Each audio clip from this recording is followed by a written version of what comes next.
Does your mind often feel like it's shooting arrows in every direction, never truly hitting the mark? If you've ever struggled with scattered attention, competing priorities, or the frustration of constantly moving without truly advancing, you're not alone. The world we live in today rewards focus, yet constantly floods us with distractions, temptations, and superficial tasks disguised as urgent priorities. It's no wonder our efforts frequently seem chaotic, unfocused, and ultimately ineffective. This book, The Bow and Arrow Method: How to Discipline Your Mind, isn't another productivity hack or motivational speech. It's a proven framework designed to transform your scattered energy into calm, precise, and impactful action.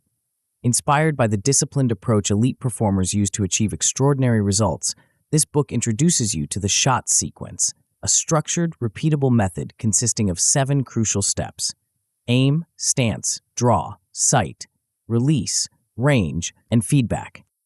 As you read, you'll discover practical ways to sharpen your focus with a structured approach known as the SHOT sequence, guiding you step by step towards consistent, accurate action.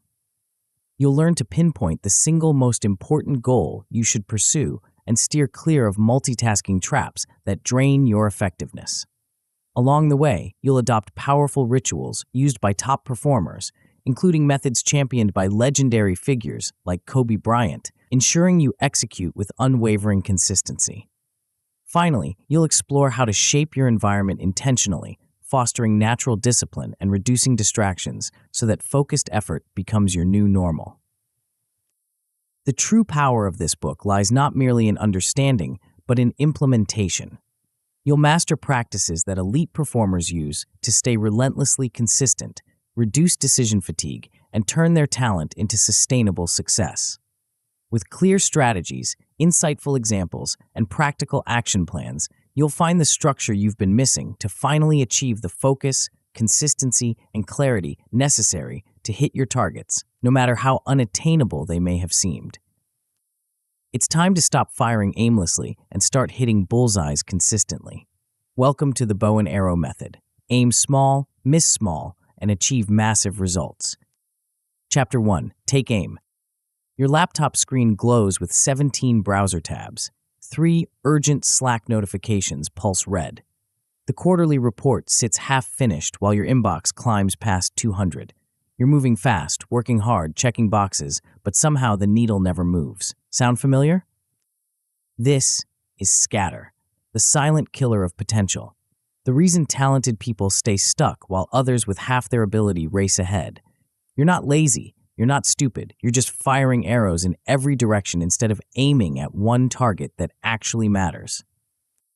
Here's what's happening. Your brain treats every task, notification, and quick favor as equally important. Decision fatigue sets in by 10 a.m. Context switching burns mental fuel faster than you can refill it. By week's end, you've been busy as hell but moved sideways instead of forward. The solution isn't more productivity hacks or time management tricks. It's installing a repeatable SHOT sequence that turns scattered effort into laser-focused execution. Welcome to the bow and arrow method, a system that transforms chaos into calm, motion into momentum, and potential into predictable results. The scatter epidemic. Most high performers suffer from the same disease. They confuse motion with progress. You check email, attend meetings, respond to requests, and tackle whatever screams loudest. It feels productive because you're always moving, but movement without direction is just expensive exercise. The average knowledge worker switches contexts every 11 minutes. Each switch costs 23 minutes to fully refocus.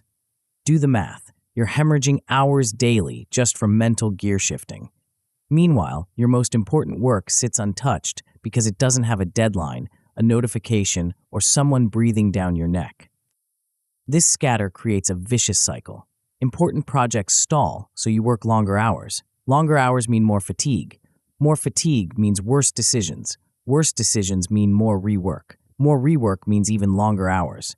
The hamster wheel spins faster, but you're still in the same cage. Steve Jobs understood this.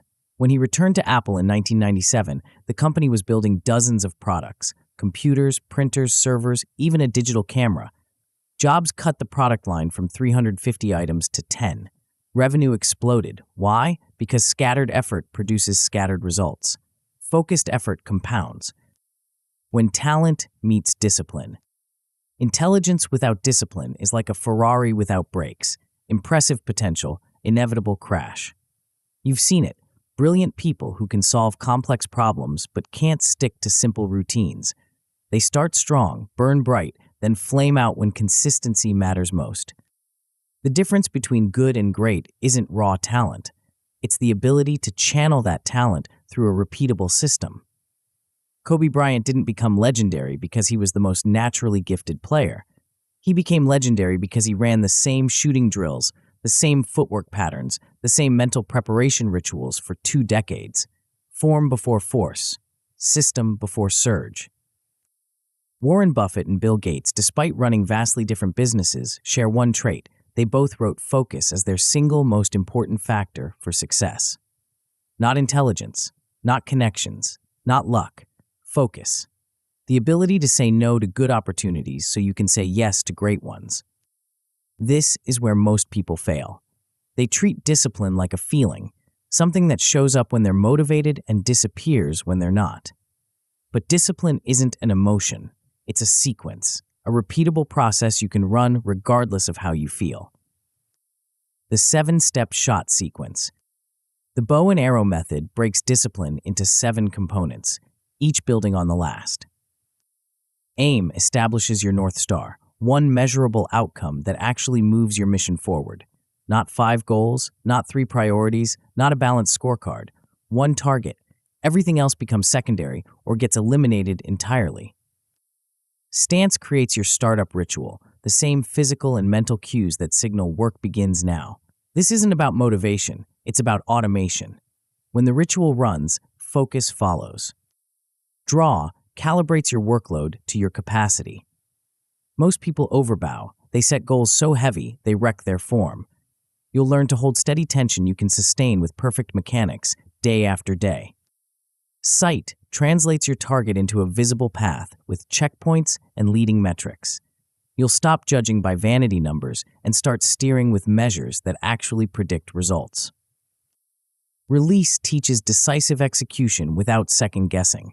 You'll separate performance from review, ship at 80% quality, then iterate. Perfection is the enemy of progress. Range shapes your environment, so focus becomes the default, not the exception. Clear boundaries, visible wind flags for distractions, and social rules that protect your deep work windows. Feedback tightens your grouping through deliberate practice and pattern recognition. You'll learn faster by isolating variables, logging lessons, and making micro-adjustments weekly. Each step reduces friction. Each step increases accuracy. Together, they create a system that performs regardless of conditions. Whether you're energized or exhausted, confident or uncertain, riding high or fighting through a rough patch. Physics before force. Why this order? Because physics beats force every time.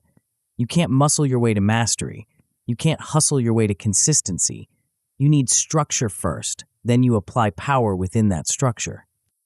Clarity prevents wasted effort. When you know exactly what you're aiming for, every action either moves you closer or reveals itself as a distraction. Form preserves accuracy under load. When your routine is solid, you can handle more pressure without breaking down. Environment multiplies discipline. When your surroundings cue the right behaviors, willpower becomes redundant. Most people do this backward. They try to force results through sheer effort, then wonder why they burn out. They chase motivation instead of building systems. They optimize for intensity instead of consistency. They're trying to win with raw power when the game rewards precision. Winners versus losers. Winners have one target, losers have many. Winners run one sequence, losers rely on random bursts. Winners review daily, losers hope for the best. The winner wakes up knowing exactly what success looks like today. They run their startup ritual, enter deep work within minutes, execute their sequence, ship something meaningful, log the lesson, and prepare tomorrow's shot. Rinse and repeat. Boring? Maybe. Effective? Absolutely. The loser wakes up to chaos. They check their phone, react to whatever seems urgent, jump between tasks, attend meetings that could have been emails, work late to catch up, then wonder why they feel busy but unproductive. They're playing defense instead of offense. They're responding instead of creating. Your first shot. By the end of this book, you'll have a portable operating system for discipline, one target at a time, clean starts, calibrated pressure, visible plans, decisive releases, protected range, relentless feedback, fewer, better shots that land more often. But transformation starts with the first arrow. Right now, you can begin installing this system. Pick one metric that actually matters to your mission. Write it on a card. Put it where you'll see it every day. That's your North Star. Everything else orbits around it. Next, choose 3 micro-targets for this week. Small, finishable actions that pierce your bullseye. Schedule them, protect them, execute them. Then log what worked, what didn't, and what you'll adjust tomorrow. The sequence is simple. The results are profound. Every clean shot rewires your identity from someone who tries hard to someone who finishes what they start. Every completed cycle builds trust in your system. Every week of consistency compounds into months of momentum. The path ahead isn't about perfection, it's about precision. Not heroic days, but repeatable ones. Not motivation, but mechanism. The archer who hits the bullseye isn't the strongest or the smartest. They're the one who runs the same sequence, shot after shot, until excellence becomes automatic. In the next chapter, we'll dive deep into target, the art of choosing one aim that actually matters and translating it into micro-targets you can hit daily. Because you can't hit what you don't define, and most people are aiming at mirages instead of bullseyes. Before we continue, make sure to subscribe to Grow to the Top and activate notifications to receive more self-improvement tips that will supercharge your growth. And make sure to give this video a thumbs up and share it with your friends. It really helps the channel grow. Thank you for your support. Chapter 2, Target. The world's best archers don't aim at the entire target. They pick a spot smaller than a dime and stare at it until everything else disappears. While amateurs spray arrows hoping something sticks, masters shrink their focus until missing becomes nearly impossible. Your business operates the same way. Right now, you're probably aiming at everything: revenue growth, customer satisfaction, team development, operational efficiency, market expansion, cost reduction. It sounds comprehensive, it feels responsible. It's also why you're hitting nothing consistently. Here's the uncomfortable truth. Power without precision is just expensive noise. You can work 18-hour days, attend every meeting, and tackle every opportunity, but if your effort scatters across multiple targets, you'll achieve mediocre results in all directions instead of breakthrough results in one. The solution isn't working harder, it's aiming smaller, much smaller. The myth of balanced scorecards. Most business advice tells you to track multiple metrics, balance competing priorities, and keep all options open. This sounds sophisticated. It's actually sabotage. Your brain can only focus on one thing at a time.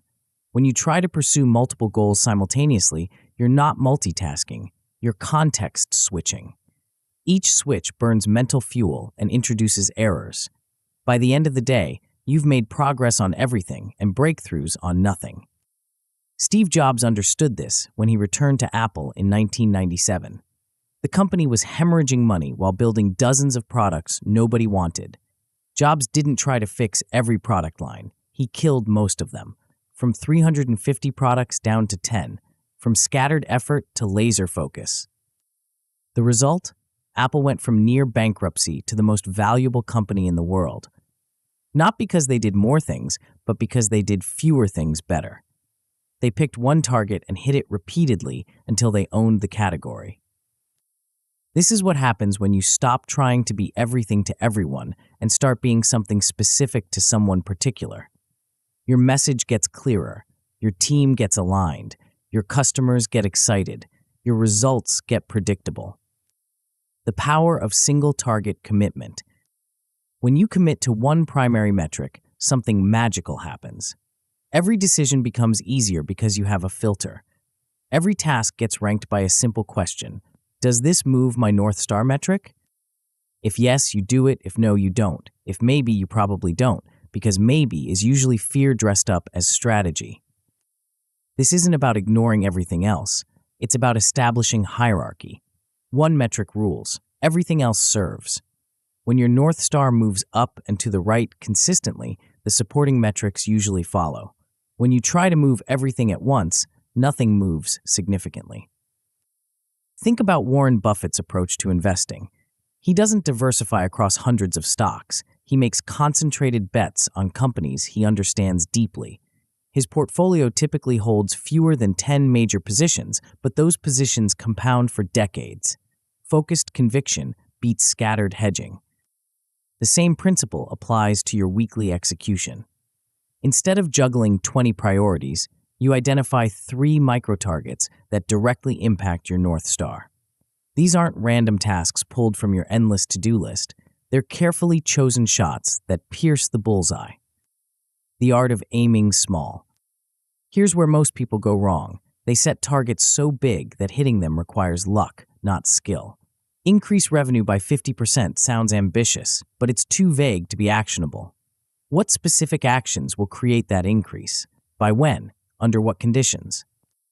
Master archers use a principle called aim small, miss small. Instead of aiming at the entire target, they pick a specific spot, a tiny mark, a discolored ring, even a speck of dirt. When they miss by inches instead of feet. Your business targets need the same precision.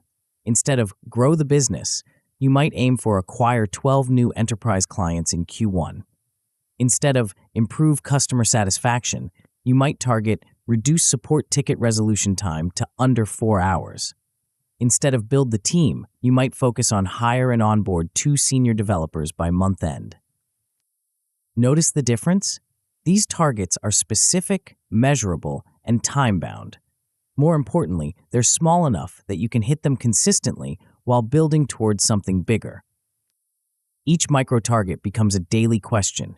What's the one action I can take today that moves this needle? Not 5 actions, not a balanced approach, one focused shot that counts. The decoy target trap. The biggest threat to your focus isn't obvious distractions, it's attractive alternatives. These are the shiny opportunities that look important but don't actually move your primary metric. They're decoy targets designed to pull your aim off course. Maybe it's a speaking opportunity that boosts your ego but doesn't generate leads. Maybe it's a partnership that sounds strategic but diverts resources from your core business. Maybe it's a product feature that's technically interesting but doesn't solve your customer's biggest pain point. These decoys are dangerous because they feel productive. You're doing something, you're making progress, you're building relationships, but you're not hitting your target. You're hitting someone else's target while yours sits untouched. The solution is ruthless prioritization through what I call target zoning. Every potential task gets sorted into 3 categories: must, should, or could. Must tasks directly impact your North Star. Should tasks support the must tasks. Could tasks are everything else, which means they're probably decoys. Your calendar should be 70% must, 20% should, and 10% could. Most people flip this ratio and wonder why they feel busy but unproductive. They're spending their prime hours on could tasks while their must tasks get squeezed into the margins.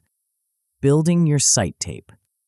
Professional archers use something called a sight tape, a reference card that shows exactly where to aim at different distances. It removes guesswork and makes precision repeatable. You need the same tool for your business. Write your North Star metric on a card and keep it visible near your workspace. Not buried in a strategic planning document. Not hidden in a digital dashboard. Right there where you'll see it every time you sit down to work.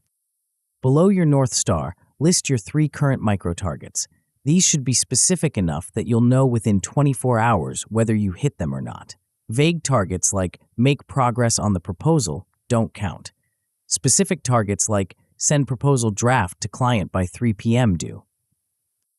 Read this card before every work session. Say your North Star out loud. It sounds silly, but it works. Your brain needs constant reminding of what matters most, especially when urgent but unimportant tasks start screaming for attention. This simple practice creates what psychologists call goal shielding. Your primary objective becomes so clear that competing demands bounce off instead of breaking through. You develop immunity to distraction because you know exactly what you're aiming for.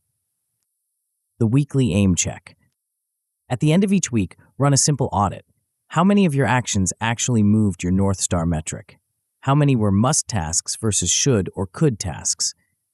Where did you get pulled off target, and what triggered the drift? This isn't about perfection. It's about pattern recognition. Maybe you discover that afternoon meetings consistently derail your focus. Maybe you realize that certain types of requests always turn into time sinks. Maybe you notice that your best shots happen when you tackle your must tasks first thing in the morning. These insights become your competitive advantage. You're not just working hard, you're working smart. You're learning what moves the needle and what just moves time around. You're building a personal playbook for hitting targets consistently instead of occasionally. The goal isn't to eliminate every distraction. That's impossible. The goal is to recognize distractions faster and return to your target quicker. Elite archers don't avoid wind. They adjust for it and keep shooting. When targets start talking back, something interesting happens when you commit to a single target and hit it consistently. People notice. Clients start associating you with specific outcomes. Team members begin filtering their requests through your focus area. Opportunities start aligning with your aim instead of scattering your attention. This is the compound effect of precision. When you become known for hitting one type of target exceptionally well, the market brings you more of those targets. Your reputation becomes your referral engine. Your focus becomes your competitive moat. But this only works if you resist the temptation to expand too quickly. Success creates new opportunities, and new opportunities create new distractions. The key is to deepen your expertise in your chosen target before broadening to adjacent ones. Master one shot before attempting trick shots. Own one market before entering new ones. Perfect one process before scaling to multiple processes. The archer who can hit the bullseye blindfolded will always outperform the one who can hit multiple targets inconsistently. Your next step is simple but not easy. Choose one metric that truly matters to your mission. Write it down. Put it where you'll see it daily. Then identify 3 micro-targets for this week that move that metric forward. Protect those targets from the inevitable decoys that will try to steal your attention. But even the clearest target means nothing without the right foundation to shoot from. In the next chapter, we'll explore how the world's most consistent performers build an unshakable platform that holds steady under any pressure, and why your morning routine might be the weakest link in your entire system. Chapter 3 Stance. Watch an Olympic archer step up to the line. Before they even touch their bow, something happens.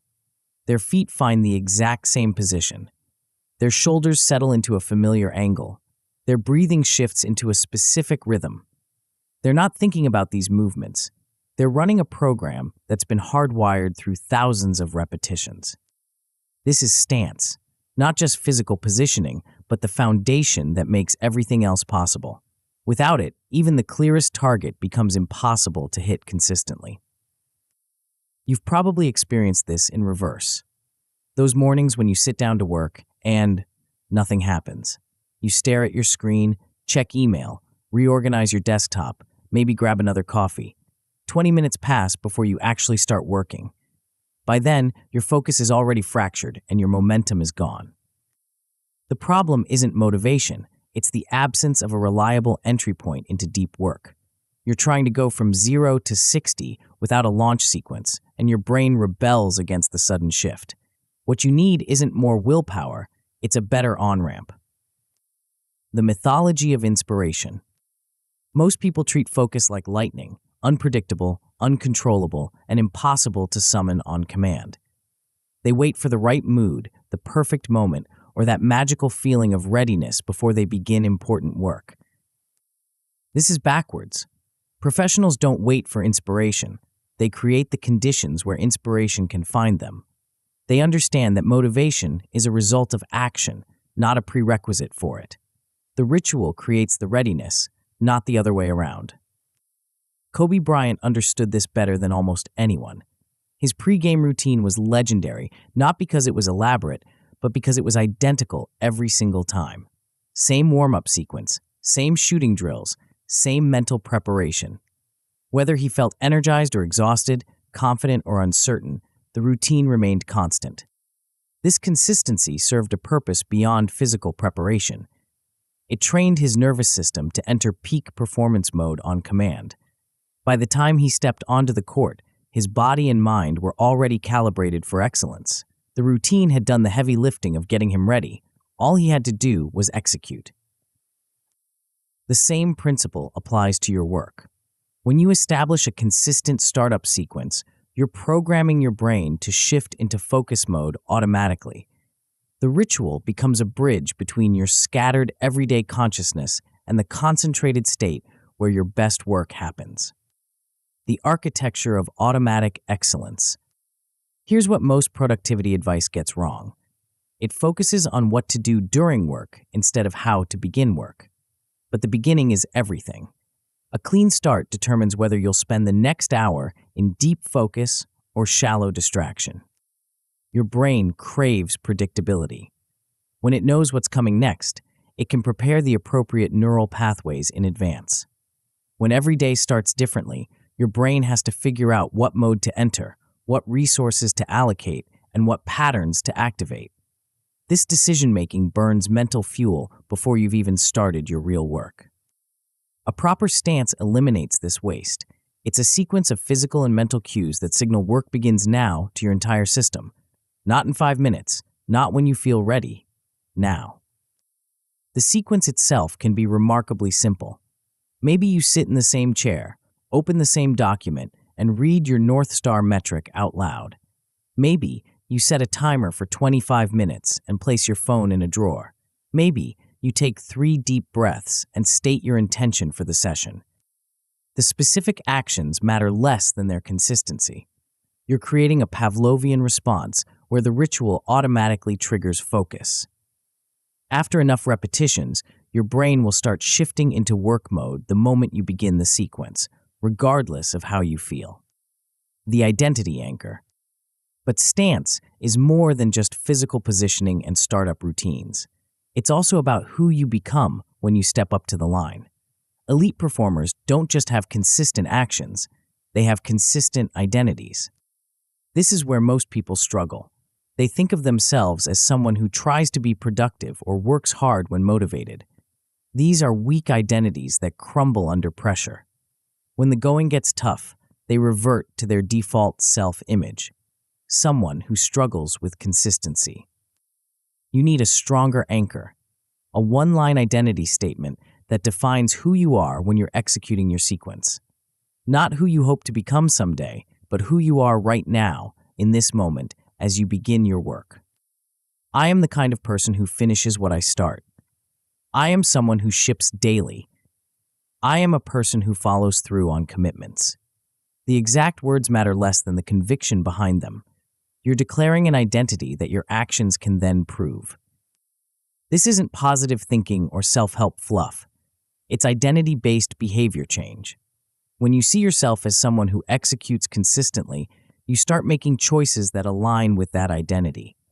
When faced with the decision to skip your routine or follow through, you ask, what would someone who finishes the sequence do?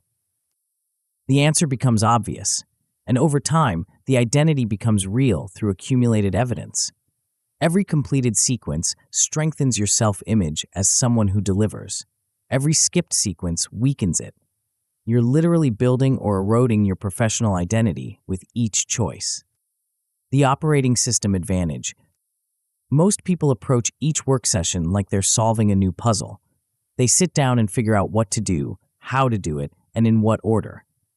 This might feel flexible and creative, but it's actually inefficient and exhausting. Elite performers take the opposite approach. They standardize their execution process so thoroughly that it becomes automatic. They create what I call a shot sequence OS, an operating system for getting things done that runs the same way every time. This isn't about rigid thinking or crushing creativity. It's about freeing your creative energy for the work itself, instead of wasting it on process decisions. When you know exactly how you're going to approach each session, you can focus entirely on what you're creating instead of how you're creating it. Your shot sequence OS might look something like this: review target, plan approach, execute for 25 minutes, take 5-minute break, review progress, note lessons, prepare next session. The specific steps matter less than having steps at all. This standardization creates several advantages. First, it eliminates decision fatigue before you start your real work. Second, it makes your process repeatable and improvable. You can optimize something that's consistent, but you can't optimize something that's random.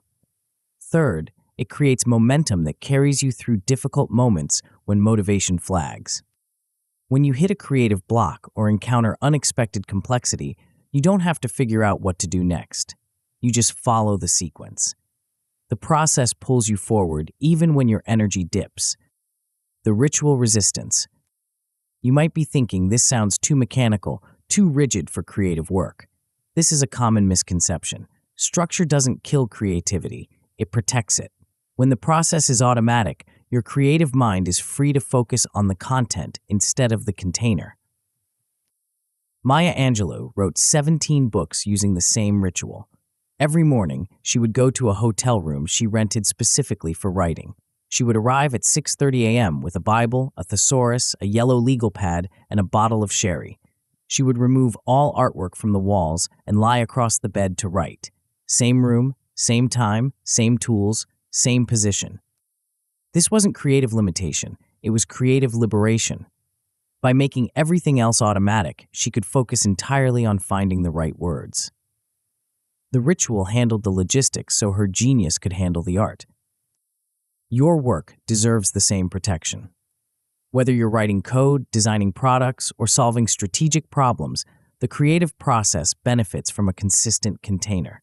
The ritual creates a sacred space where your best thinking can emerge without interference from decision fatigue or environmental chaos. The compound effect of consistency. Here's what happens when you install a reliable stance and run it daily for weeks. The quality of your starts improves dramatically. Instead of spending the first 20 minutes of each session getting oriented, you're productive within minutes.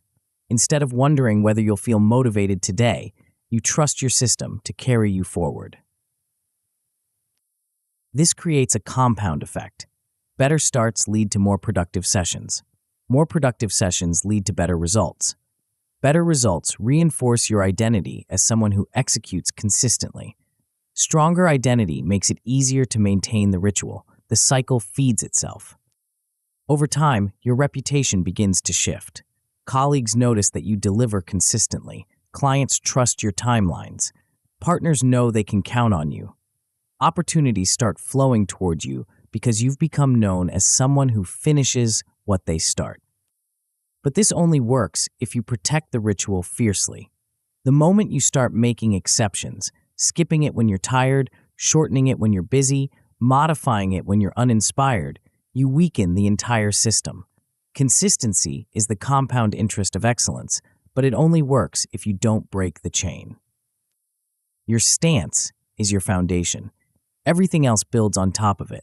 Get this right, and the rest becomes possible. Get this wrong, and even the best strategies will wobble under pressure. Tomorrow morning, you have a choice. You can sit down and hope inspiration strikes, or you can run a sequence that creates the conditions for your best work. You can wait for readiness, or you can build it through ritual. You can trust your mood, or you can trust your system. The archer who wins isn't the one with the steadiest hands. It's the one with the most reliable stance. But even perfect form means nothing if you're pulling more weight than you can handle. In the next chapter, we'll explore the delicate art of calibration and why the strongest performers often use less force than you'd expect. Chapter 4, Draw. There's a moment in archery that separates amateurs from masters. It happens after the archer has taken their stance and knocked their arrow, but before they release. It's the draw, the smooth, controlled pull that builds tension in the bow. Watch a beginner, and you'll see them yank the string back with maximum force, muscles straining, form wobbling under the load. They're confusing effort with effectiveness. Watch a master, and you'll see something different.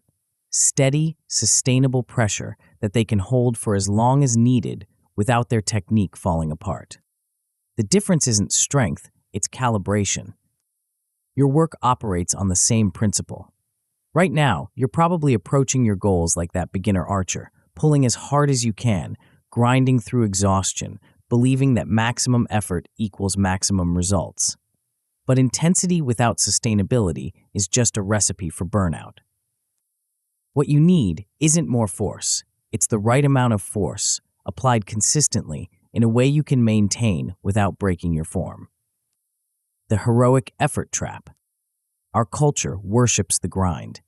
We celebrate the entrepreneur who works 18-hour days, the athlete who trains through pain, the executive who never takes vacation.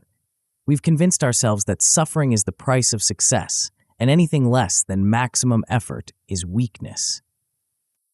This is dangerous mythology. Yes, achievement requires effort, but the right kind of effort, sustainable, calibrated, repeatable, not the heroic bursts that make great stories but terrible systems. When you consistently operate at maximum capacity, several things happen, none of them good. Your decision-making deteriorates as mental fatigue sets in. Your creativity suffers because your brain doesn't have the energy for innovative thinking. Your accuracy drops because you're forcing outcomes instead of allowing them to emerge naturally. Most importantly, you can't sustain maximum effort indefinitely. Eventually, you'll crash. And when you crash, you don't just lose a day or a week. You lose momentum, confidence, and often the motivation to restart. You end up in a boom and bust cycle where periods of intense activity are followed by periods of complete inactivity. Serena Williams understood this better than most athletes. During her 2-decade career, she didn't train at maximum intensity year-round. Instead, she periodized her effort, building intensity gradually toward major tournaments, then allowing for recovery and rebuilding. This approach let her maintain peak performance across multiple seasons while her competitors burned out or suffered injuries from overtraining. The same principle applies to your professional life. You need periods of higher intensity and periods of lower intensity, but you should never operate at your absolute maximum for extended periods. Your sustainable pace is probably 70 to 80% of your maximum capacity, not 100%. The science of sustainable pressure. There's a psychological principle called the Yerkes-Dodson law that explains why more isn't always better. It shows that performance increases with arousal up to a point, but beyond that point, additional pressure actually decreases performance. Think of it like tuning a guitar string. Too little tension and the string won't produce a clear note. Too much tension and the string snaps. There's a sweet spot where the tension is just right, enough to create the desired sound, not so much that it breaks the system. Your work has the same dynamics. Too little pressure and you underperform. You lack urgency. Focus drifts, deadlines feel optional. Too much pressure and you overperform in the wrong direction. You make mistakes, miss details, sacrifice quality for speed. The goal is to find your optimal tension level and learn to maintain it consistently. This requires honest self-assessment and careful experimentation. You need to know what sustainable effort feels like in your body, how long you can maintain focused attention without fatigue, and what early warning signs indicate you're approaching your limits. Most people have never done this calibration work. They operate by feel, pushing harder when they're behind and coasting when they're ahead. This creates unnecessary volatility in their performance and makes it impossible to predict or improve their results. The overbowing epidemic. In archery, there's a term called overbowing, using a bow with more draw weight than you can handle with proper form. Novice archers often make this mistake, thinking that a heavier bow will make their arrows fly faster and hit harder. What actually happens is their form breaks down under the excessive load, their accuracy plummets, and they develop bad habits that are difficult to correct. The business equivalent is setting goals that are too ambitious for your current capacity. You decide you're going to double your revenue this quarter, launch 3 new products simultaneously, or completely overhaul your operations while maintaining current performance levels. These aren't goals. They're fantasies that will destroy your execution. When you overbow professionally, your decision-making suffers because you're operating in crisis mode.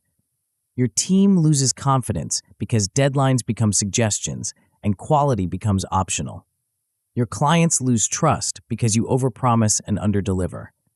Most importantly, you lose faith in your own ability to execute because you keep setting yourself up for failure. The solution isn't to lower your ambitions, it's to sequence them properly. Instead of trying to pull a 70-pound bow when you can only handle 50 pounds with good form, you build up gradually. You master the 50-pound bow first, then progress to 55, then 60, then 70. Each step builds strength and confidence for the next. In business terms, this means setting goals that stretch your capabilities without breaking your systems. If you can currently handle 10 clients with excellent service, don't immediately jump to 20. Go to 12, master that level, then progress to 15. Each successful step builds the capacity and confidence for the next level. The paradox of aligned effort. Here's something that confuses many high performers. Sometimes working harder makes things worse. You put in more hours but get fewer results. You increase your effort but decrease your effectiveness. You push harder but move slower. This happens when your efforts aren't aligned, when different parts of your system are pulling in different directions. In archery, this is called the archer's paradox. When an arrow is released, it actually bends around the bow before straightening out and flying toward the target. If the bow isn't properly tuned, this bending can send the arrow off course, no matter how perfect the archer's form. Your professional life has the same dynamics. You might have competing incentives that pull your effort in different directions. Maybe you're rewarded for hours worked, but measured on results delivered. Maybe you value quality, but operate in an environment that prioritizes speed. Maybe your personal goals conflict with your team's objectives. These misalignments create internal friction that wastes energy and reduces accuracy. You end up working against yourself, even when you're working hard. The solution isn't more effort, it's better alignment. Start by identifying where your incentives, values, and goals might be in conflict. Are you trying to build a sustainable business while operating in an unsustainable way? Are you pursuing financial success through methods that compromise your personal values? Are you optimizing for short-term wins at the expense of long-term positioning? Once you identify these conflicts, you can begin resolving them. Sometimes this means changing your methods to align with your values. Sometimes it means adjusting your goals to match your capacity. Sometimes it means removing yourself from environments that create systematic misalignment. The rhythm of sustainable excellence. Elite performers don't maintain constant intensity, they develop rhythm. They understand that sustainable excellence requires alternating periods of effort and recovery, tension and release, focus and rest. This isn't about work-life balance in the traditional sense. It's about recognizing that your capacity isn't fixed. It fluctuates based on energy levels, external demands, and natural cycles. Instead of fighting these fluctuations, you can work with them. During high-capacity periods, you can take on more challenging projects, work longer focused sessions, and push toward ambitious deadlines. During low-capacity periods, you focus on maintenance tasks, skill development, and strategic thinking. The key is matching your workload to your current capacity rather than trying to force consistent output regardless of conditions. This requires developing sensitivity to your own rhythms and honest assessment of your current state. Are you operating at 90% capacity right now or closer to 60%?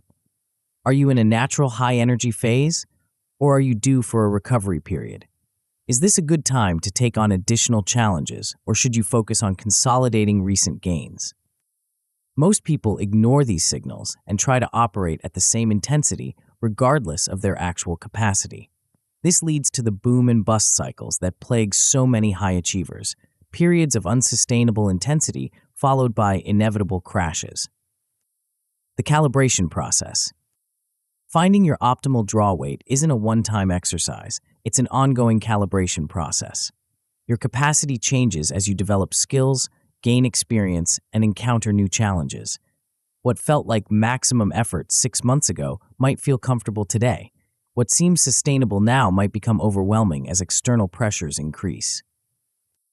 The key is to establish a baseline and then make small, incremental adjustments based on feedback.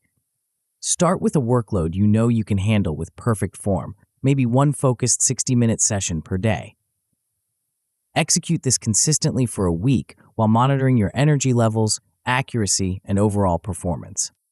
If you're completing the work easily with energy to spare, you can increase the load slightly. Maybe add a second session or extend the first one to 75 minutes. If you're struggling to maintain quality or feeling depleted, you need to reduce the load until you find a sustainable level.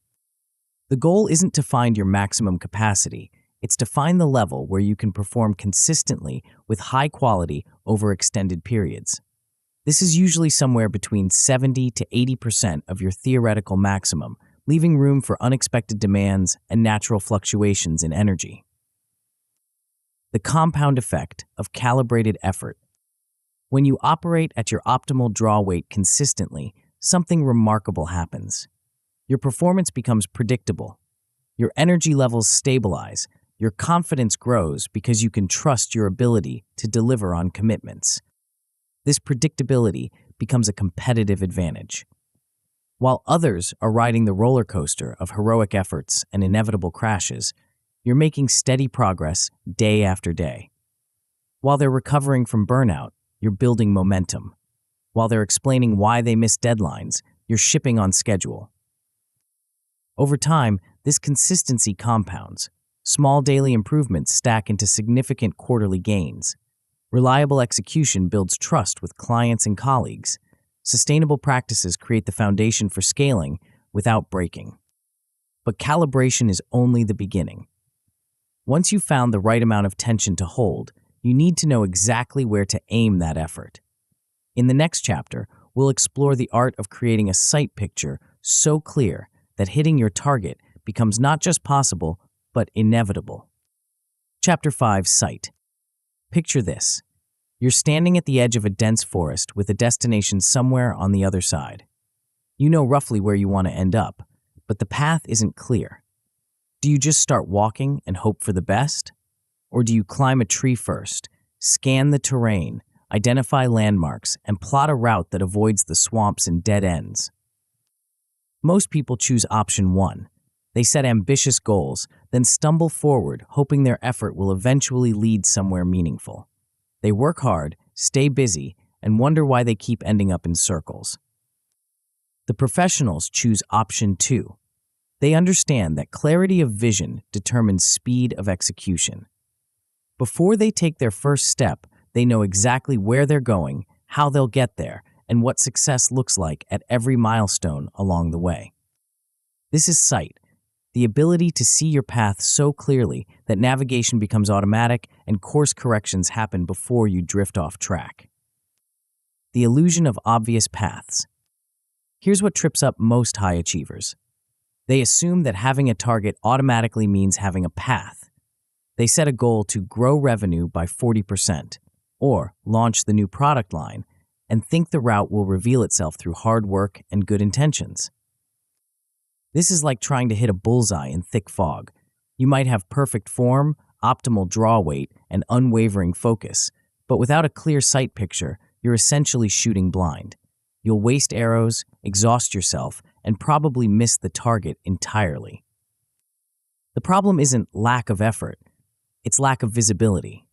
You can't adjust what you can't see. You can't optimize what you can't measure. You can't navigate what you haven't mapped. Michael Phelps understood this better than perhaps any athlete in history. Before every race, he would visualize not just winning, but every single stroke, every turn, every breath. He would mentally rehearse different scenarios. What if his goggles filled with water? What if he got a slow start? What if the swimmer in the next lane was ahead at the halfway mark? This wasn't positive thinking or motivational visualization. It was tactical preparation. By the time he dove into the pool, he had already swum the race dozens of times in his mind. He knew exactly what each split should feel like, when to increase his stroke rate, and how to respond to unexpected conditions. The result? Phelps could perform at his peak, even when things went wrong. During his record-breaking performance at the 2008 Olympics, his goggles did fill with water, but he had already practiced that scenario mentally. He simply switched to stroke counting and won by a fingertip. The mirage of vanity metrics. Most people track the wrong things. They obsess over outcomes they can't directly control: revenue, followers, market share, while ignoring the inputs that actually create those outcomes. It's like trying to steer a car by watching the speedometer instead of the road.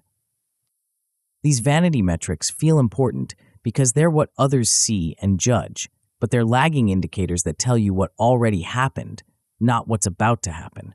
By the time they move, it's too late to course correct.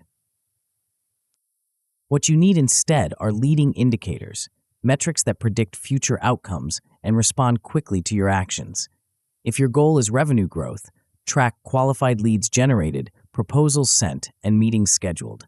If your goal is product adoption, track user engagement, feature usage, and support ticket resolution time. The key is choosing metrics you can influence directly through daily actions. Revenue is the result of sales activities, but you can't directly control revenue. You can control how many prospects you contact, how many demos you deliver, and how quickly you follow up on leads. Focus on the inputs and the outputs will follow. This shift from lagging to leading indicators does something profound. It gives you back control. Instead of feeling helpless while watching distant metrics slowly change, you can see immediate feedback from your efforts. Instead of waiting months to know if your strategy is working, you can adjust course weekly or even daily. The architecture of certainty. Elite performers don't just visualize success, they engineer it. They break down complex goals into discrete checkpoints, each with specific criteria for completion. They map the entire journey before taking the first step, identifying potential obstacles and preparing contingencies.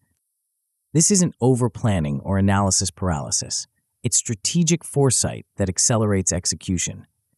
When you know exactly what the next 3 moves should be, you eliminate the hesitation that kills momentum. When you've anticipated likely problems, you can solve them proactively instead of reactively. Start by drawing a 12-week trajectory toward your target. Mark 4 major checkpoints along the way, milestones that represent meaningful progress and can be verified objectively. Each checkpoint should be specific enough that there's no ambiguity about whether you've reached it. For example, if your goal is launching a new service line, your checkpoints might be: Week 3, market research completed and documented. Week 6, service offering defined and priced. Week 9, first pilot client signed and onboarded. Week 12, service officially launched with 3 paying clients. Notice how each checkpoint is binary. You either hit it or you don't. There's no room for creative interpretation or moving goalposts. This clarity eliminates the drift that plagues most projects and creates accountability that drives consistent action. The power of pre-visualization. Before you execute any important sequence, spend 60 seconds visualizing the process from start to finish. See yourself taking each step, handling likely complications, and completing the task successfully. This isn't wishful thinking, it's neural preparation. When you mentally rehearse a sequence, your brain creates the same neural pathways it would use during actual execution. You're literally practicing without doing, which improves performance when you do the real thing. Athletes have known this for decades, but business professionals rarely apply the same principle to their work. The visualization should be specific and tactical, not vague and aspirational. Instead of imagining yourself being successful, see yourself opening the document, writing the first paragraph, handling the difficult section, and sending the final version. Instead of visualizing closing the deal, see yourself addressing the client's main objection, presenting the proposal, and asking for the signature. This mental rehearsal serves multiple purposes. It helps you identify potential problems before they occur. It reduces anxiety by making the unfamiliar feel familiar. It primes your brain for optimal performance by activating the relevant neural networks in advance. Most importantly, it gives you a reference point for staying on track during execution. When you start to drift or feel uncertain, you can return to your pre-visualized sequence and follow the script you've already tested mentally. The two-move advantage. Here's a simple rule that will transform your execution speed. Always know your next two moves. Not just the immediate next step, but the one after that. This seemingly small practice eliminates the micro delays that accumulate into major inefficiencies. Most people finish one task, then pause to figure out what comes next. They check email, review their to-do list, maybe grab a coffee while they decide. These transition moments seem harmless, but they fragment focus and drain momentum.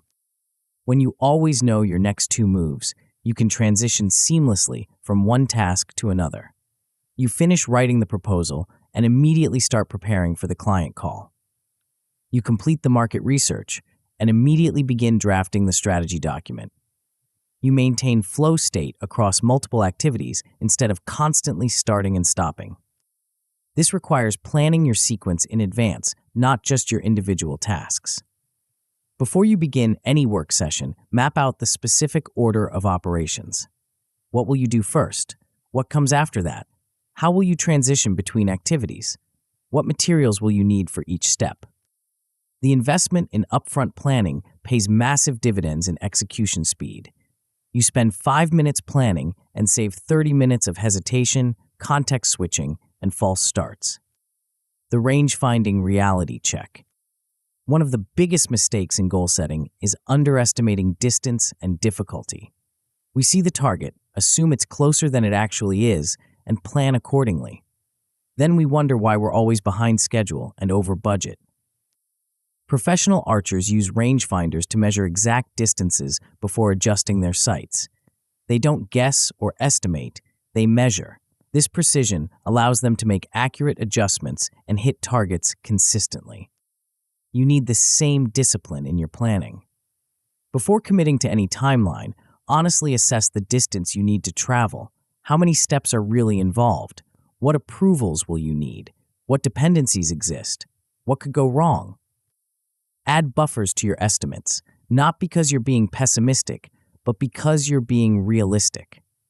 Most projects take longer than expected, not because people are lazy or incompetent, but because they're complex systems with multiple variables and interdependencies. A good rule of thumb is to add 25 to 50% to your initial time estimates.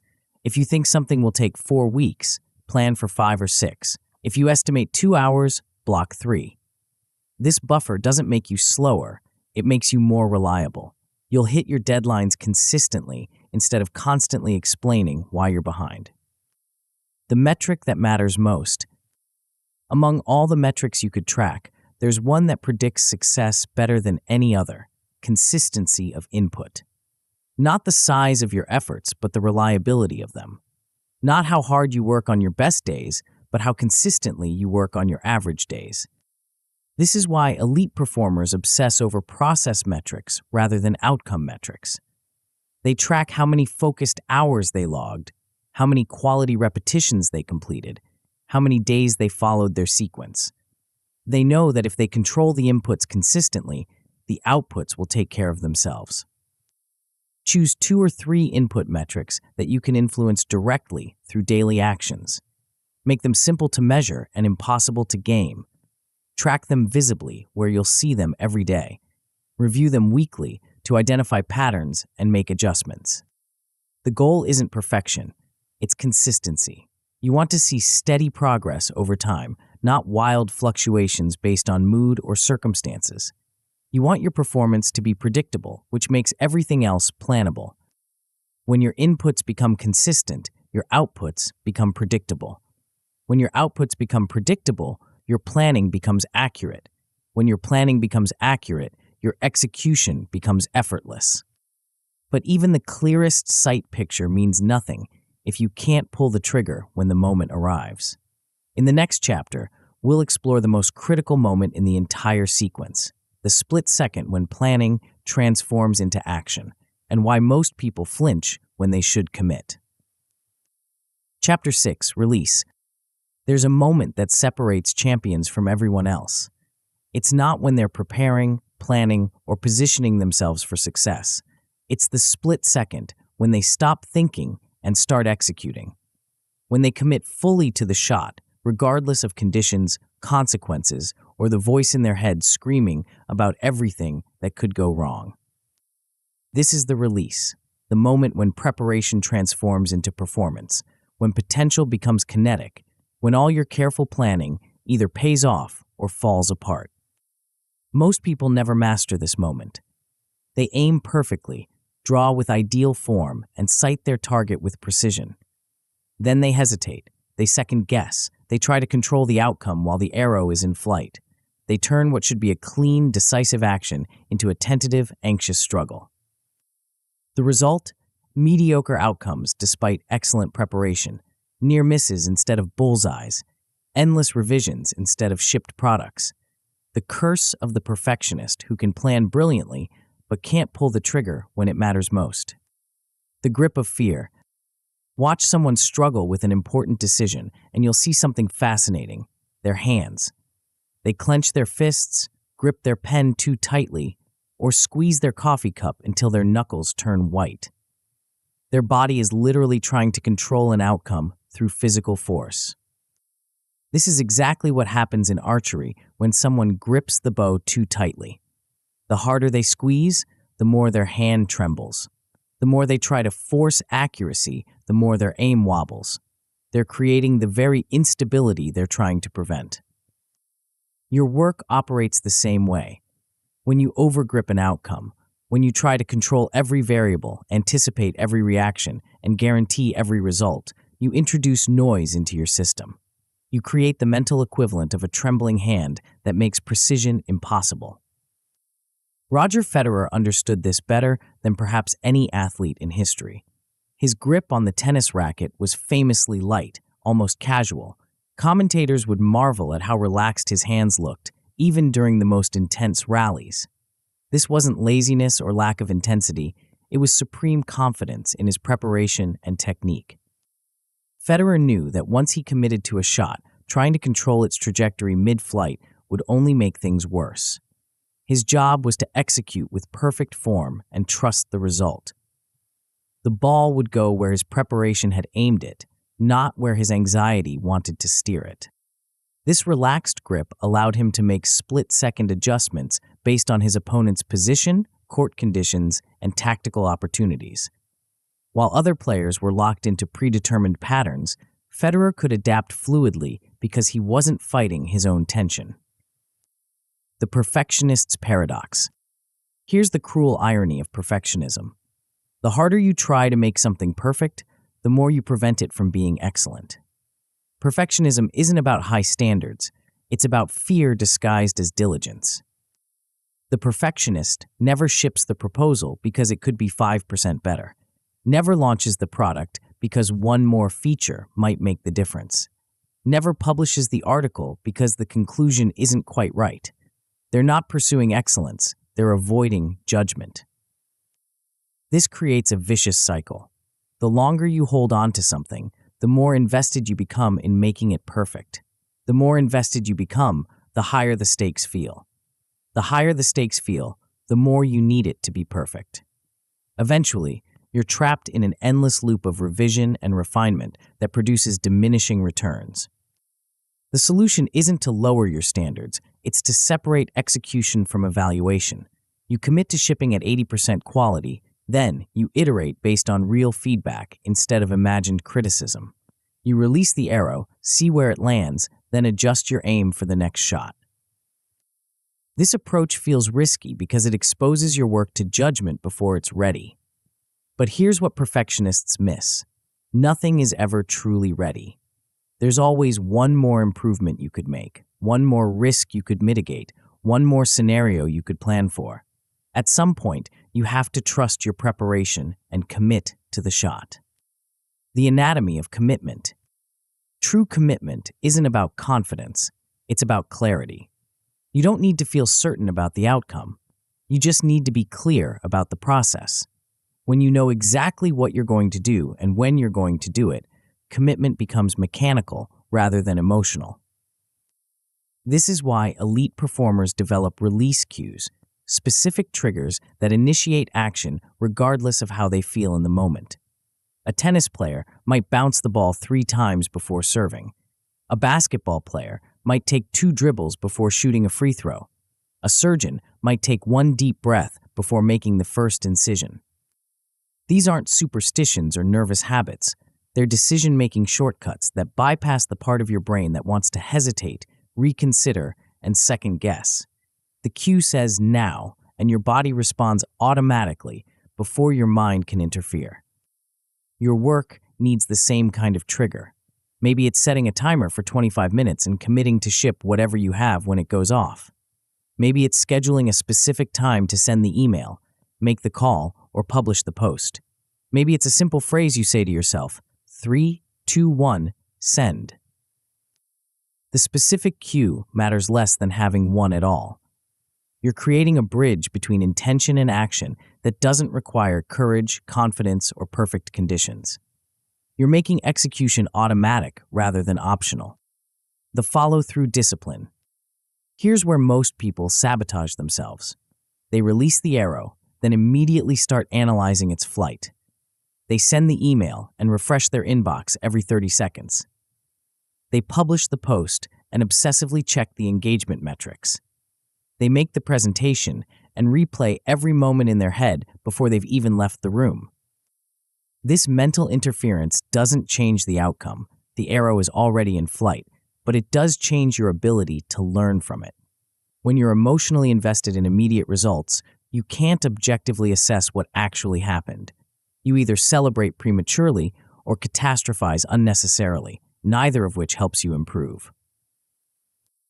Professional archers have a rule: follow through completely before looking at the target. They hold their form until the arrow hits, then they assess the result. This separation of execution from evaluation serves 2 purposes. It prevents them from introducing last-second errors, and it allows them to analyze their performance objectively. You need the same discipline in your work. After you ship something, resist the urge to immediately check for reactions, responses, or results. Give yourself at least 90 seconds of mental space before you start evaluating the outcome. Use that time to note what you learned about your process, not what you hope about your results. This follow-through period is when real learning happens. You can assess your preparation, execution, and decision-making while the experience is still fresh, but before the emotional charge of success or failure clouds your judgment. You can identify what worked, what didn't, and what you'll adjust for next time. The panic override system. Even with perfect preparation and clear cues, you'll sometimes face moments when your nervous system hijacks your execution. Your heart rate spikes, your breathing becomes shallow, and your mind floods with worst-case scenarios. This is target panic, the archer's term for the freeze-or-flinch response that ruins shots. The key is having a predetermined response that doesn't require thinking in the moment. When you feel panic rising, you don't try to fight it or reason with it. You run a simple sequence that resets your nervous system and gets you back on track. The sequence might look like this: stand up, shake your hands for 5 seconds, take 1 deep breath, restate your intention out loud, sit back down, execute immediately. The specific actions matter less than having actions at all, something concrete to do when your mind wants to spiral. This isn't about eliminating anxiety. That's impossible and probably counterproductive. A little nervous energy can sharpen your focus and improve your performance. This is about preventing anxiety from paralyzing your execution. You acknowledge the feeling, run your reset sequence, and proceed with your plan. The more you practice this override system during low-stakes situations, the more reliable it becomes during high-pressure moments. You're building a mental muscle that can function even when your emotional brain is in chaos. The shipping identity. The most successful people aren't necessarily the most talented. They're the most consistent shippers. They've built an identity around finishing and delivering, not just starting and planning. They see themselves as people who follow through, which makes following through feel natural rather than heroic. This identity shift happens gradually through accumulated evidence. Every time you ship something, even if it's imperfect, even if it doesn't get the response you hoped for, you're proving to yourself that you're someone who finishes what they start. Every completed project strengthens this self-image. Conversely, every time you hold back, revise endlessly, or abandon projects midstream, you're reinforcing the opposite identity. You're teaching yourself that you're someone who starts strong but doesn't follow through. This becomes a self-fulfilling prophecy that gets harder to break over time. The solution is to start small and ship frequently. Instead of working on one big project for months, break it into smaller pieces you can complete and release weekly. Instead of waiting for the perfect moment to launch, commit to shipping something every Friday at 5 p.m. Instead of aiming for home runs, focus on consistent singles. This frequent shipping serves multiple purposes. It gives you regular practice with the release moment. It provides faster feedback loops for improvement. It builds momentum that makes bigger releases feel natural. Most importantly, it rewires your identity from someone who prepares to someone who delivers. The compound effect of clean releases. When you master the art of decisive execution, something remarkable happens to your reputation. People start to see you as someone who gets things done. Colleagues begin bringing you their most important projects because they trust you to deliver. Clients choose you over competitors because they know you'll ship on time. This reputation becomes a competitive advantage that compounds over time. You get better opportunities because you've proven you can handle them. You attract higher quality collaborators because they want to work with someone reliable. You command premium pricing because delivery certainty is valuable. But this only works if your releases are consistently clean. One missed deadline or half-finished deliverable can undo months of reputation building. People remember the exception more than the rule, especially when it affects them directly. The key is to underpromise and over-deliver, not the reverse. Set deadlines you can hit even if things go wrong. Define done clearly before you start so there's no ambiguity about completion. Build buffers into your timeline so unexpected complications don't derail your commitments. When you consistently hit your targets, people stop worrying about whether you'll deliver and start focusing on what you'll deliver. The conversation shifts from will it be ready to what will it look like? This is the difference between being seen as a reliable executor versus a creative visionary. Your next shot is waiting. You've aimed carefully, calibrated your effort, and visualized the path. The only thing left is to trust your preparation and commit to the release. But even the cleanest execution means nothing if you're shooting in a hurricane. In the next chapter, we'll explore how to control the one thing that can make or break every shot you take, the environment where you choose to perform. Range. Picture two archers with identical skill levels, perfect form, and the same target. The first shoots on a calm day at an indoor range with controlled lighting and no distractions. The second shoots outdoors during a windstorm while construction crews operate heavy machinery nearby. Who hits the bullseye? The answer is obvious, yet most professionals ignore this principle entirely. They try to do their most important work in environments designed for chaos. They attempt deep thinking in open offices. They schedule creative sessions between back-to-back meetings. They wonder why their best intentions crumble under the weight of constant interruption. Here's the truth that productivity gurus won't tell you. Willpower is a terrible strategy for focus. Environment design is everything. The archer who controls their range will always outperform the one who relies on mental toughness to overcome distractions. Your workspace isn't neutral territory. It's either working for you or against you. Every notification, interruption, and visual distraction is a crosswind that pushes your arrow off course. The question isn't whether these forces exist, it's whether you'll design systems to counter them or let them control your performance. The invisible forces that rule your day. Most people are unconscious of the environmental factors that shape their behavior. They blame lack of motivation when they can't focus, not realizing their phone is buzzing every 3 minutes. They criticize their willpower when they get distracted, not noticing the 17 browser tabs open in the background. They assume they're weak when they can't maintain deep work, not recognizing that their workspace is optimized for shallow activity. These invisible forces are like wind on an archery range. You can't see them directly, but you can see their effects.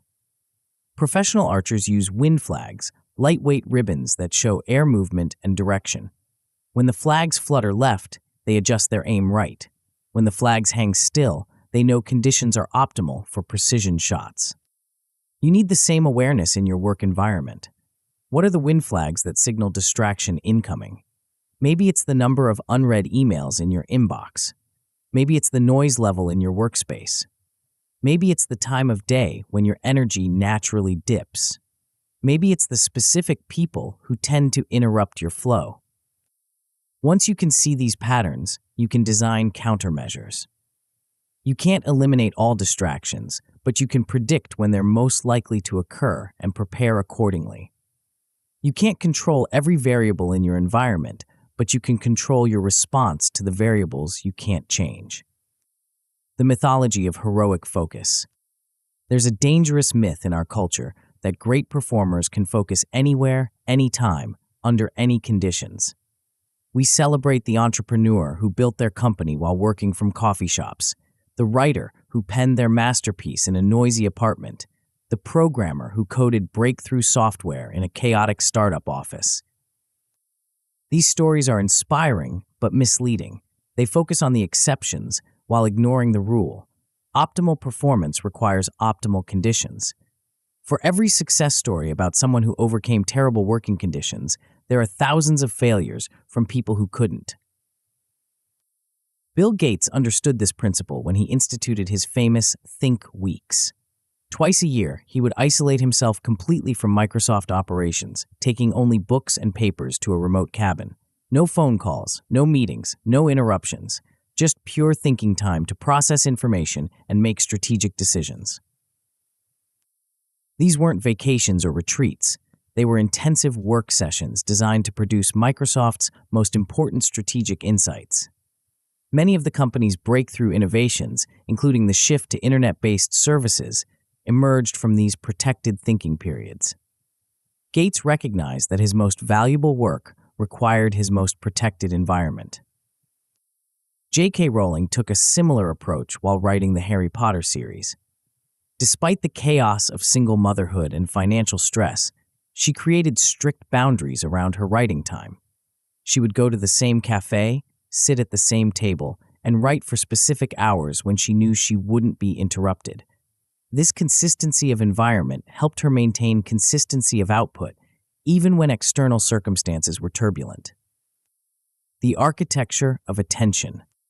Your environment is constantly sending signals about what behavior it expects. An open office signals collaboration and accessibility. A closed door signals focus and protection. A clean desk signals clarity and intentionality. A cluttered workspace signals chaos and reactivity. Most people accept whatever environment they're given and try to adapt their behavior to fit. This is backwards. Elite performers design their environment to cue the behavior they want and discourage the behavior they don't want. They make focus the default option and distraction the exception. This starts with establishing clear range rules, explicit guidelines about when, where, and how you work. These aren't suggestions or aspirations. They're non-negotiable boundaries that protect your most important work from the urgent but unimportant demands that fill most people's days. Your range rules might specify that you don't check email before 10 a.m., that your office door stays closed during certain hours, or that you only take meetings on specific days. The exact rules matter less than having rules at all. You're creating structure that makes good decisions automatic and bad decisions difficult. These rules serve multiple purposes. They reduce decision fatigue by eliminating choices you don't need to make repeatedly. They communicate expectations to others about when and how they can access your attention. They create accountability by making your commitments visible and measurable. Most importantly, they shift the burden of discipline from your willpower to your environment. Instead of fighting temptation every time your phone buzzes, you put your phone in another room during focus blocks. Instead of resisting the urge to check social media, you block those sites during work hours. Instead of trying to ignore interruptions, you create systems that prevent them from occurring. The wind flag system. Professional archers don't just react to wind, they anticipate it. They study weather patterns, understand how different conditions affect arrow flight, and adjust their technique before problems occur. They're proactive rather than reactive, which gives them a significant advantage over competitors who only respond to conditions after they've already been affected. You need the same proactive approach to managing distractions. Instead of waiting for interruptions to derail your focus, you need early warning systems that help you spot problems before they impact your performance. This might mean tracking patterns in your energy levels throughout the day and scheduling your most important work during peak periods. It might mean identifying the specific triggers that tend to pull you off task and creating barriers to prevent them. It might mean recognizing the early signs of mental fatigue and taking breaks before your performance degrades. The key is making invisible patterns visible through simple tracking and observation. When do you tend to get distracted? What environmental factors correlate with your best and worst performance?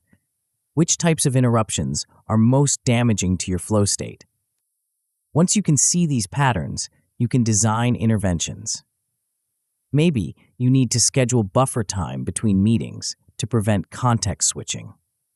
Maybe you need to work from a different location during certain hours to avoid specific distractions. Maybe you need to batch similar tasks together to minimize the cognitive load of switching between different types of work. The weatherproof mindset. Even with perfect environmental design, you'll face days when conditions aren't optimal. The key is having a weatherproof mindset that adapts to circumstances without abandoning your standards. You don't let imperfect conditions become an excuse for no progress. You adjust your approach while maintaining your commitment. This might mean shrinking your scope when distractions are high, but keeping your consistency streak alive. Maybe you can't complete your full 2-hour deep work block, but you can still do 20 focused minutes. Maybe you can't tackle your most complex project, but you can handle routine tasks that move things forward. The goal isn't perfection, it's persistence. You want to maintain momentum even when conditions aren't ideal, because momentum is harder to restart than it is to maintain. Small progress under difficult conditions is better than no progress while waiting for perfect conditions. This requires having multiple versions of your work routine calibrated for different environmental conditions. Your ideal routine for perfect conditions. Your modified routine for moderate distractions. Your minimal routine for chaotic days. Each version maintains the essential elements while adapting to reality. The compound effect of environmental design. When you consistently work in an environment optimized for focus, something remarkable happens. Your baseline performance improves. Tasks that used to require heroic effort become routine. Work that used to drain your energy becomes sustainable. Quality that used to require multiple revisions emerges in first drafts. This improvement isn't just about eliminating distractions. It's about creating positive feedback loops that reinforce good habits. When your environment makes focus easy, you focus more often. When you focus more often, you get better results. When you get better results, you build confidence in your ability to deliver. When you're confident in your ability to deliver, you take on more ambitious projects. The cycle compounds. Over time, This environmental advantage becomes a competitive moat. While others are struggling with distraction and inconsistency, you're producing reliable, high-quality output. While they're making excuses about their circumstances, you're shipping results. While they're waiting for motivation, you're building momentum.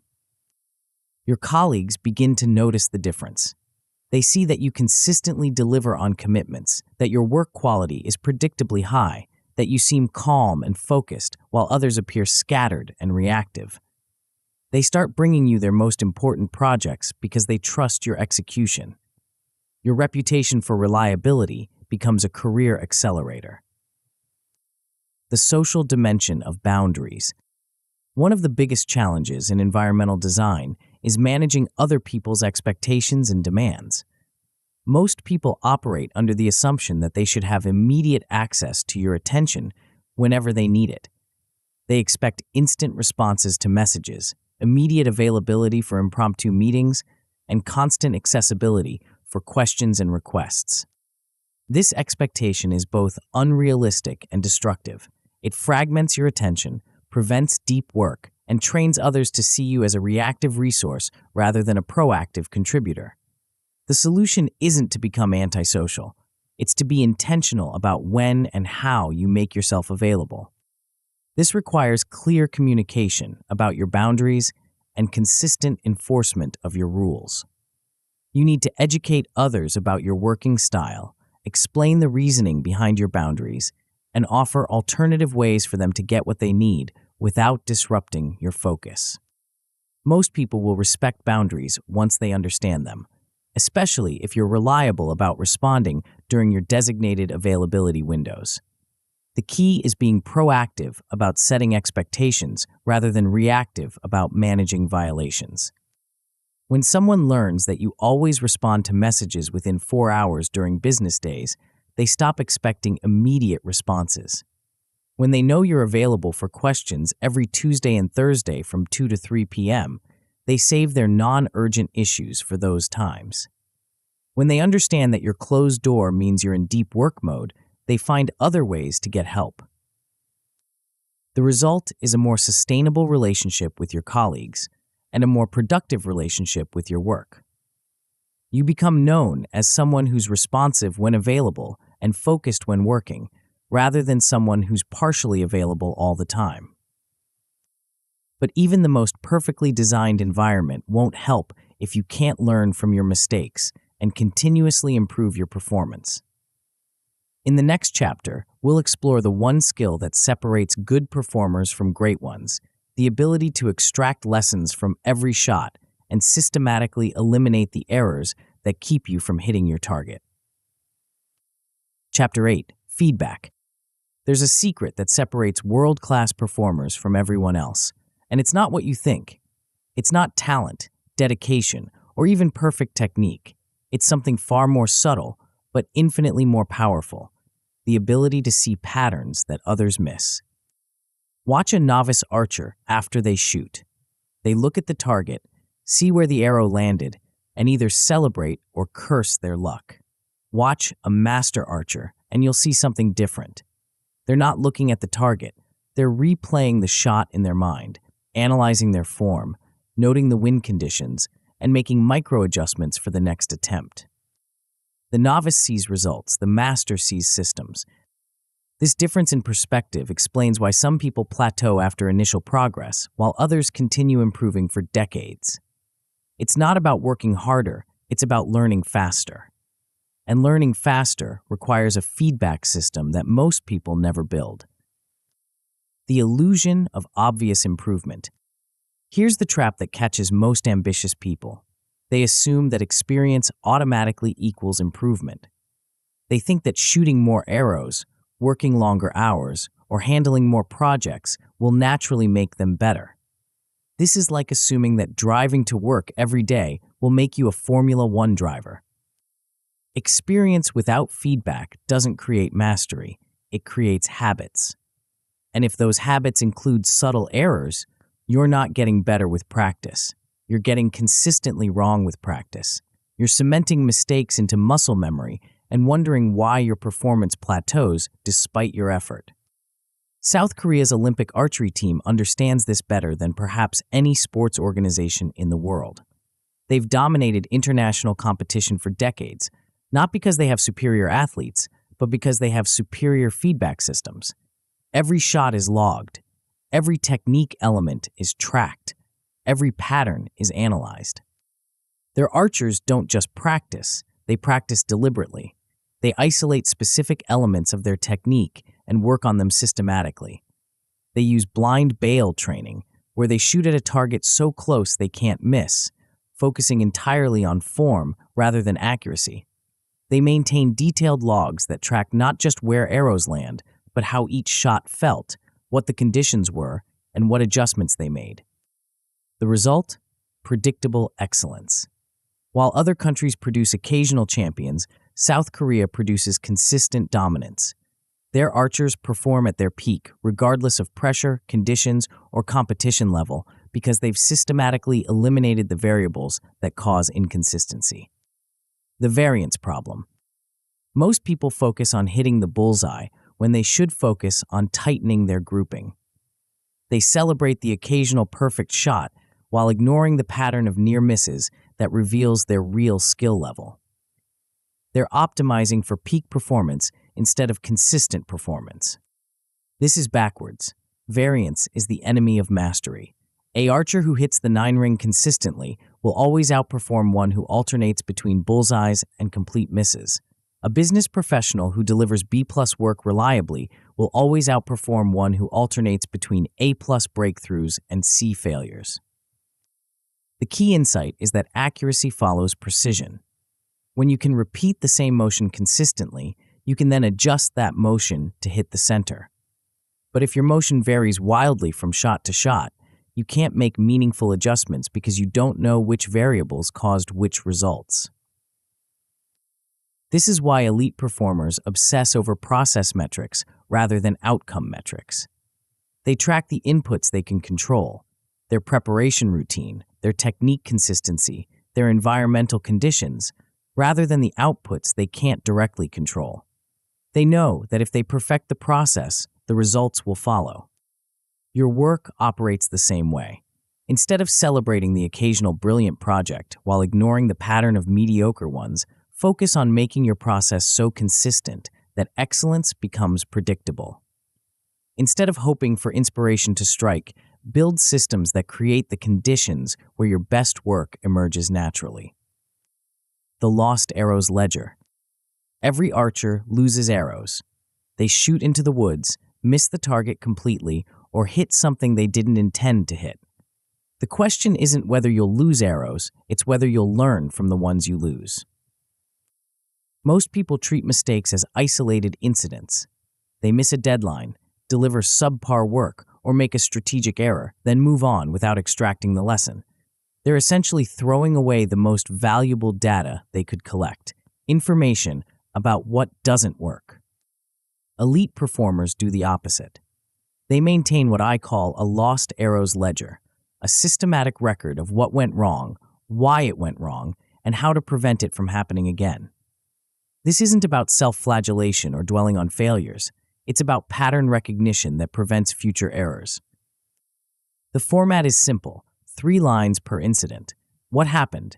Why did it happen? What will you do differently next time? The key is writing this down within 24 hours while the details are still fresh, but after the emotional charge has dissipated enough for objective analysis.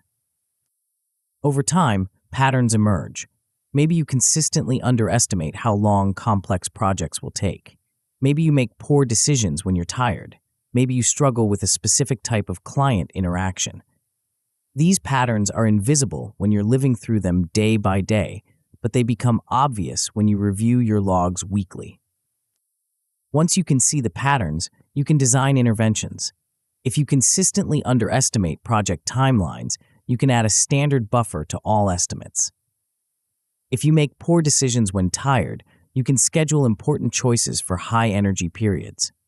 If you struggle with specific interactions, you can practice those scenarios or develop scripts for common situations. The drift phenomenon. Here's something that surprises most people. Even when you're trying to maintain consistent performance, you'll gradually drift off course. Your technique will slowly degrade. Your standards will imperceptibly lower. Your focus will subtly shift away from your original target. Archers call this string creep, the tendency for your draw length to gradually shorten over time without you noticing. It happens so slowly that it feels normal, but it systematically reduces your accuracy. The only way to catch it is through regular measurement and conscious recalibration. Your professional performance has the same tendency. Your morning routine gradually gets shorter.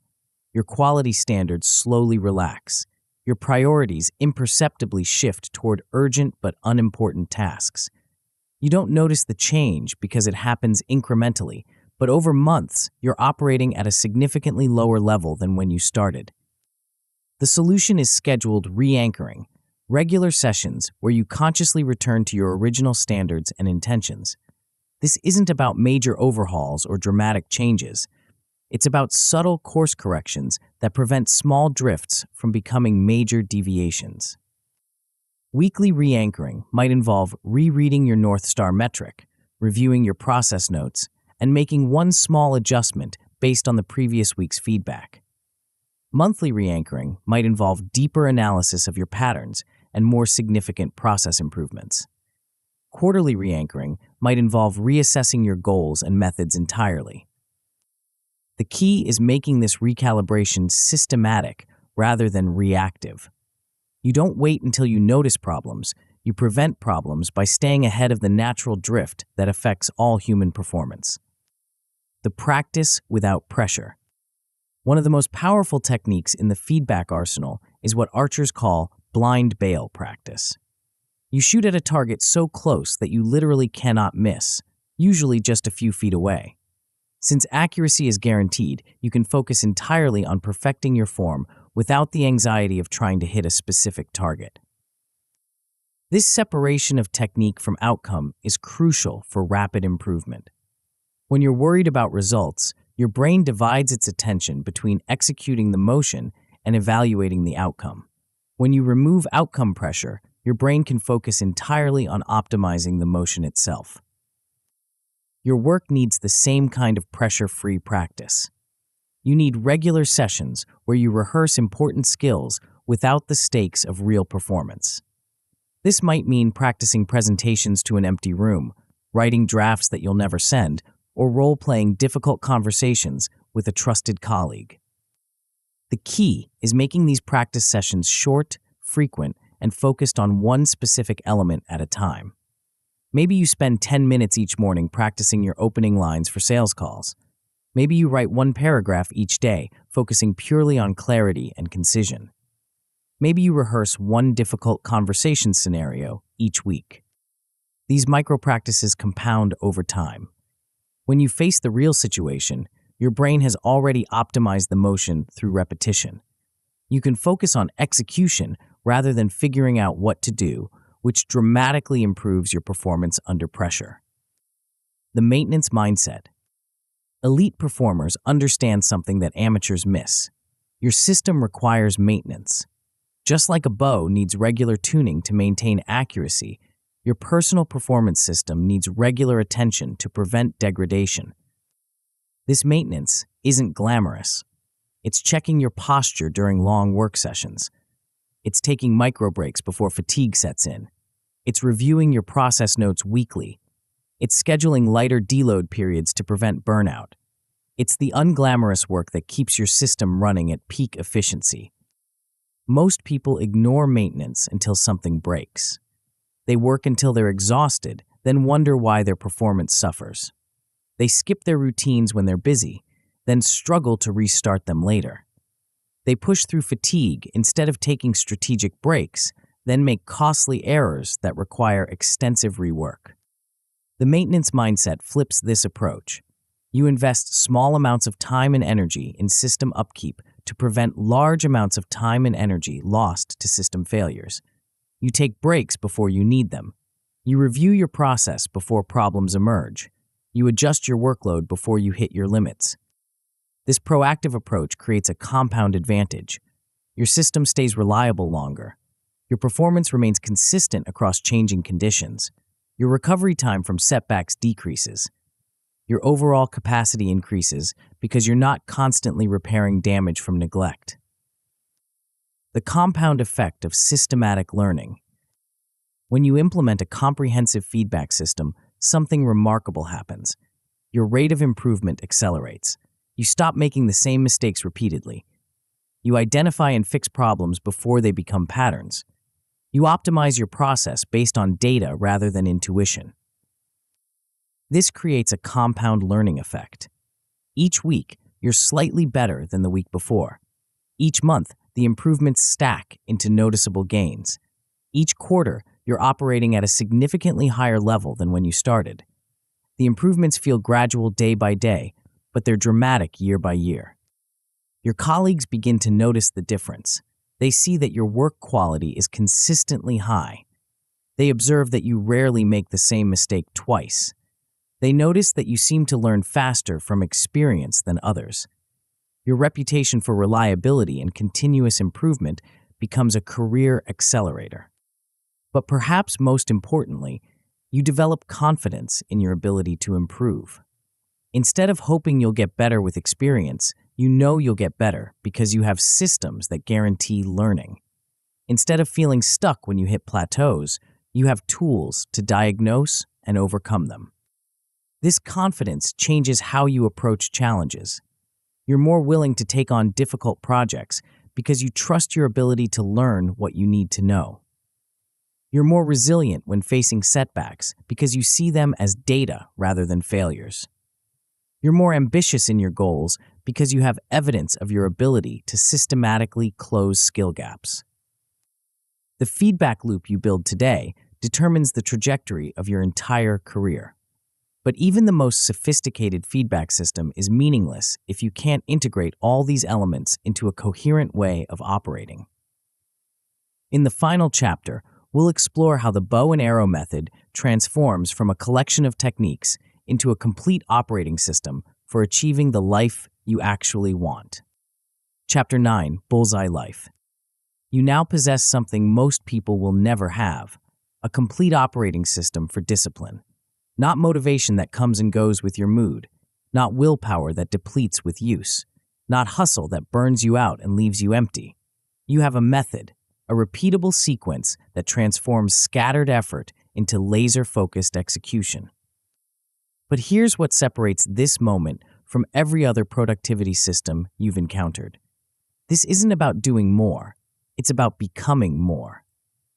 The bow and arrow method doesn't just change how you work, it changes who you are. And that transformation ripples through every area of your life in ways you're only beginning to understand. The 7 steps you've learned aren't just techniques, they're the architecture of excellence. Aim creates clarity, stance builds identity, draw calibrates effort, sight maps the path, release executes decisively, range controls conditions, feedback accelerates learning. Together, they form a system that compounds your capabilities while reducing your stress. This is your new reality, fewer, better shots that land more often with less drama and more satisfaction. As a builder, a leader, and a human being. The compound effect of systematic excellence. Something remarkable happens when you run this sequence consistently for weeks, then months, then years. The individual components begin to merge into something greater than their sum. Your morning ritual automatically triggers focus. Your sight picture instantly clarifies priorities. Your release cue eliminates hesitation. Your feedback loops accelerate improvement. What once required conscious effort becomes unconscious competence. You stop thinking about the method and start living it. The sequence carries you forward even when motivation flags, energy dips, or circumstances shift. You've built rails for your decisions to ride on, eliminating the daily friction that exhausts most people. This automation creates a profound shift in how you experience work and life. Instead of constantly deciding what to do next, you follow your sequence. Instead of wondering whether you'll deliver on commitments, you trust your system. Instead of hoping for good days, you engineer them. The mental energy you once spent on process decisions now flows into creative thinking. The emotional energy you once burned on anxiety about outcomes now fuels strategic vision. The physical energy you once wasted on false starts now powers sustained execution. You become more productive not by working harder, but by working with less internal resistance. Warren Buffett exemplifies this principle at the highest level. For over 6 decades, he's followed essentially the same investment process: identify undervalued companies, buy significant stakes, hold for years or decades, and reinvest the returns. This consistency has generated compound returns that most investors can't imagine, not because he's the smartest person in finance, but because he's the most systematic. Buffett doesn't chase market trends, panic during downturns, or constantly adjust his strategy. He aims at one target, long-term value creation, and shoots the same sequence repeatedly. His results speak for themselves, from $10,000 to over $100 billion through the power of focused, patient, systematic execution. The ripple effect of reliable execution.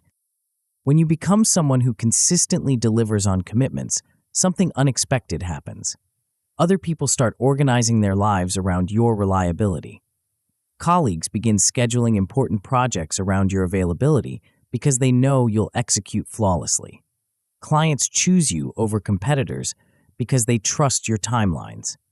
Partners seek you out because they know collaboration with you produces results. This reputation for reliability becomes a career accelerator that compounds over time. You get access to better opportunities because people trust you with them.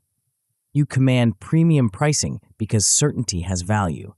You attract higher quality collaborators because excellence seeks excellence. But the benefits extend far beyond professional advancement. Your personal relationships improve because you show up consistently. Your family trusts your commitments because you keep them. Your friends value your presence because you're fully there when you're there. Your word becomes your bond because your actions consistently match your intentions. This reliability creates a positive feedback loop that reinforces itself. The more consistently you execute, the more people trust you. The more people trust you, the better opportunities you receive. The better opportunities you receive, the more motivated you become to maintain your standards. The cycle builds momentum that carries you toward outcomes you couldn't have imagined when you started. The strategic freedom of operational excellence.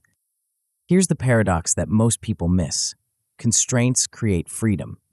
When you systematize your execution, you liberate your thinking. When you automate your processes, you elevate your perspective. When you master the fundamentals, you can focus on the advanced moves that create breakthrough results. Your morning ritual handles the transition from sleep to productivity, so you can focus on what to create rather than how to begin. Your sight picture clarifies the path forward, so you can focus on strategic decisions rather than tactical confusion. Your range rules protect your attention, so you can focus on deep work rather than shallow reactions. This operational excellence creates space for the kind of thinking that most people never have time for: long-term strategy, creative problem-solving, relationship building, skill development. While others are trapped in reactive mode, constantly firefighting and context switching, you're operating from a position of calm control that allows for proactive leadership. You begin to see opportunities that others miss because you're not overwhelmed by operational chaos. You make better decisions because you have the mental bandwidth for careful consideration. You build stronger relationships because you have the emotional capacity for genuine connection. You develop new capabilities because you have the time and energy for deliberate practice.